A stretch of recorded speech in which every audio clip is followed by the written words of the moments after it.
Bonjour et bienvenue sur ma chaîne dédiée à la rétroprogrammation, en particulier celle du processeur 6502. Notre tuto langage machine facile pour les nuls se poursuit avec un tuto numéro 11 où nous allons apprendre à utiliser les instructions effectuant des transferts.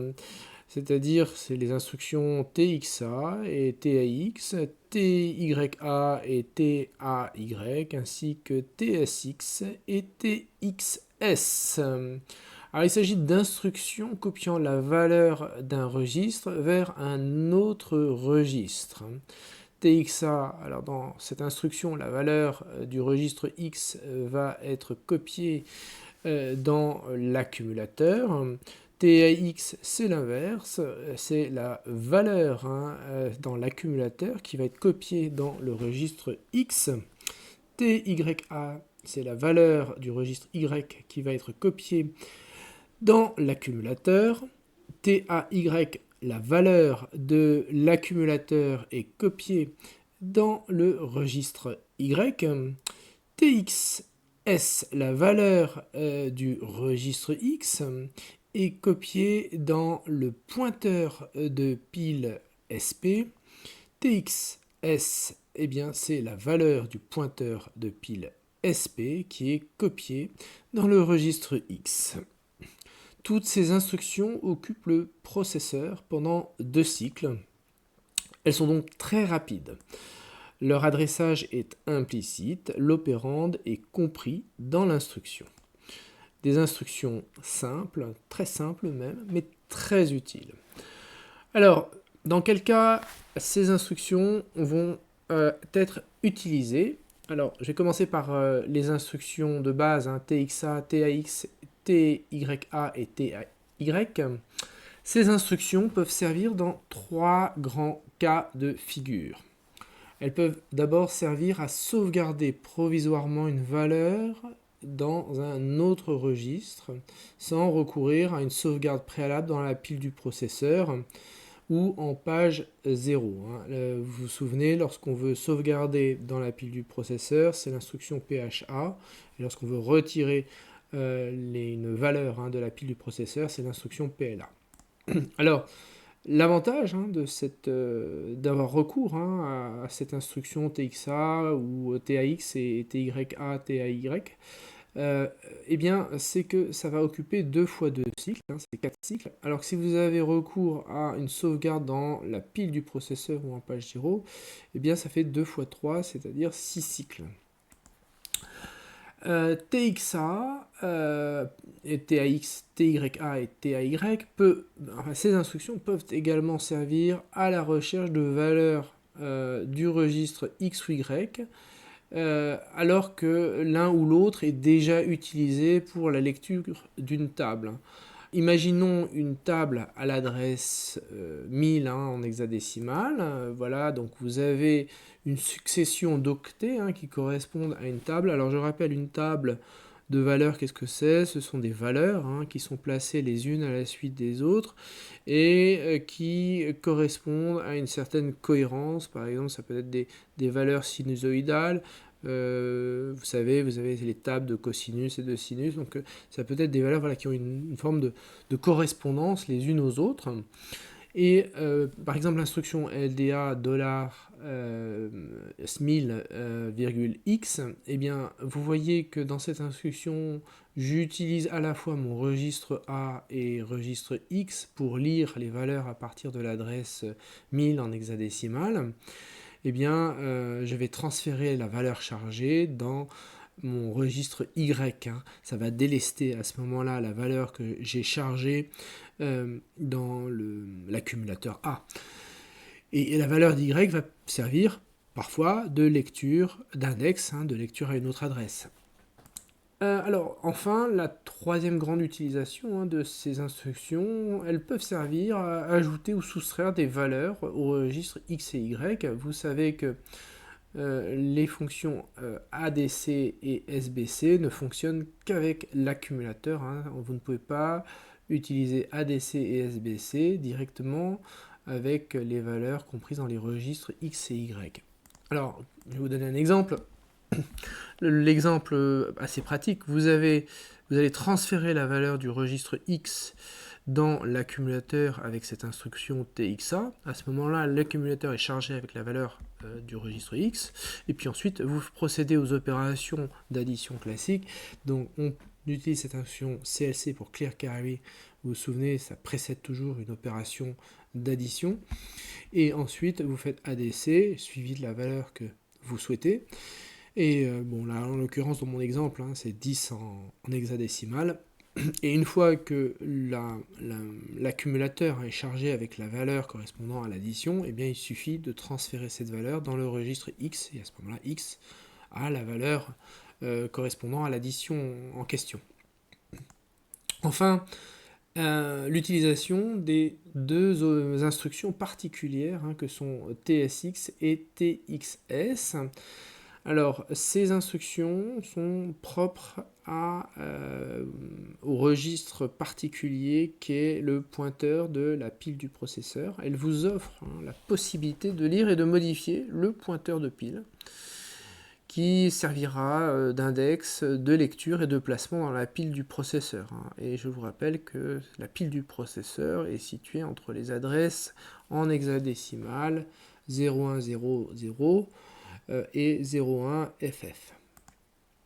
Alors le cas de figure, c'est la pile du processeur va loger une table de valeurs et vous souhaitez accéder à ces valeurs en utilisant le pointeur de pile comme faire des manipulations avec le pointeur de pile pour l'utiliser comme une sorte de registre d'index de lecture à volonté. Alors, tout de suite, je vous préviens, c'est rarement utilisé par les débutants. D'abord, il faut, je pense, bien maîtriser le mécanisme de la pile, parce que même quand on est bon, on maîtrise le mécanisme de la pile, on peut avoir parfois faire des erreurs dans l'utilisation de la pile du processeur. Et puis, c'est surtout, on va utiliser ça, c'est dans des schémas d'optimisation. Alors, je pense notamment à ce qu'on appelle du multiplexage de sprites. Ça peut être très utile d'utiliser la pile. Illustrons immédiatement le propos avec un exemple bien pratique. Je vais reprendre le programme que je vous avais proposé dans le tuto numéro 10, qui était relatif aux additions et soustractions. C'était un programme qui effectuait une opération d'addition avec un résultat 16 bits. Et je vais remplacer certaines instructions avec ces instructions de transfert. Alors, ici, cette instruction sauvegardait à l'adresse FB la valeur de l'accumulateur que j'avais obtenue au travers de cette instruction, enfin ces opérations intermédiaires qui additionnaient les octets de poids faibles de mes deux valeurs. Eh bien, je vais faire TAY, je vais transférer le résultat obtenu et qui est dans l'accumulateur dans le registre Y, et ici je vais transférer le résultat obtenu qui est dans la valeur de l'accumulateur, je vais le transférer dans le registre X, et à ce moment-là je n'ai plus besoin de ces instructions de sauvegarde et de chargement aux adresses FB et FC. Donc vous voyez, j'ai énormément simplifié mon programme, moins de place en mémoire et surtout beaucoup plus de rapidité. Ici, vous vous souvenez, cela n'a fait que, je vous avais dit, c'est 2 cycles ici, idem pour la deuxième, donc vous avez plus que 2 cycles. On va voir si ça fonctionne, j'assemble mon programme. Donc, la première opération, c'est l'instruction CLC, donc ça désactive la retenue. L'accumulateur est chargé ensuite avec la valeur 1. Ensuite, nous ajoutons la valeur FF, le résultat est de 0, mais la retenue est activée à ce moment-là. Je transfère ma valeur obtenue dans le registre Y, c'est 0. Je procède ensuite à l'addition des octets de poids fort de ma valeur. Donc l'accumulateur est chargé avec la valeur D0, auquel je vais rajouter 1. Voilà, donc ça donne D2. Pourquoi? Parce que ma retenue était activée, et puis je procède ensuite au transfert de la valeur qui est dans l'accumulateur, dans le registre X, et vous voyez, donc j'ai bien mon résultat D2, 0, 0 ici qui s'affiche. Tout fonctionne. Je voudrais maintenant vous montrer comment utiliser les instructions TSX et TXS au travers d'un tout petit programme qui a recours à ces instructions que sont PHA et PLA. Vous savez, c'est ces instructions qui concernent le placement d'une valeur et le retrait d'une valeur de la pile du processeur. Alors vous voyez ici un petit programme très court qui procède à la sauvegarde dans la pile de 3 valeurs, 0,1, 0C, FF. Je les décris plus en détail. LDA01 va charger l'accumulateur avec la valeur 1. À ce stade-là, mon pointeur de pile est égal à FF, et avec cette instruction PHA, cette valeur 0,1 qui fait 3 cycles, va placer la valeur 0,1 dans la pile du processeur, et mon pointeur de pile va passer à FE. Donc, ensuite, troisième opération, nous chargeons l'accumulateur avec la valeur 0C, mon pointeur de pile pointe toujours FE, indique toujours la valeur FE, puis nous plaçons la valeur de l'accumulateur 0C dans la pile, 3 cycles à nouveau, c'est une opération qui fait 3 cycles, et le pointeur de pile va normalement indiquer va pointer normalement FD. Enfin, dernière petite opération, nous chargeons l'accumulateur avec la valeur FF, nous plaçons cette valeur dans la pile du processeur, et mon pointeur de pile devrait normalement passer à FC à ce moment-là. Donc SP à ce stade-là devrait indiquer FC. Bien. Alors, ensuite, qu'est-ce que je vais faire? J'ai envie de retirer ces 3 valeurs. Elles ne me sont plus d'utilité. Je n'ai besoin que de la valeur qui est au sommet de la pile, là où le pointeur de pile indique FF.